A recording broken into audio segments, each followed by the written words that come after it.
Quand on adapte, ça marche. Quand on reste bloqué dans le dogme, ça crame. Le Raspberry Pi, à la base, c'est un outil fabuleux. Un petit bijou conçu pour apprendre, expérimenter, prototyper. Et oui, avec des adaptations intelligentes, on peut en faire quelque chose d'utile, même en milieu industriel. Mais faut arrêter de rêver. Quand tu refuses de sortir du dogme du « c'est open source, donc c'est forcément scalable », tu te retrouves avec des projets cramés au sens propre et figuré. Un Raspberry Pi en environnement industriel, sans boîtier renforcé, sans alimentation sécurisée, sans solution de stockage fiable, ça plante, ça chauffe et ça crame. Parce qu'un outil pensé pour le DIY n'est pas fait pour tourner 24 heures sur 24, 7 jours sur 7 en usine sans précaution. Et pourtant, des ingénieurs autoproclamés continuent à balancer du pi brut dans des systèmes critiques, juste pour faire du cool, du lean, du « on a réduit les coûts ».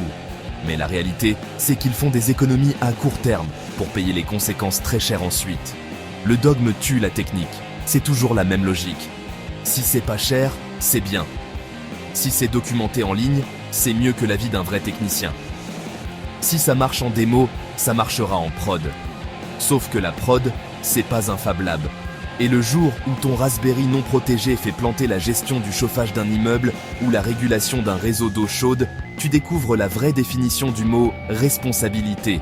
Quand ça marche, c'est parce que ça a été pensé. Oui, il y a des cas où le Raspberry Pi fonctionne très bien en industrie, mais c'est jamais parce qu'on l'a branché au hasard, avec 3 scripts Python en cron. C'est parce qu'on a choisi un compute module, intégré le tout dans un boîtier certifié, ajouter une alimentation filtrée, prévu de la redondance, tester sur la durée, monitorer les performances. Ça s'appelle du vrai boulot, pas un dogme. La leçon, l'innovation, ce n'est pas faire du Raspberry Pi un dieu industriel, c'est savoir où il est pertinent et adapter son utilisation avec bon sens. Parce que la vraie expertise, elle commence quand tu acceptes de remettre ton idée en question, pas quand tu restes planté dans ton délire jusqu'à ce que tout s'effondre. Adapte ou crame, à toi de choisir.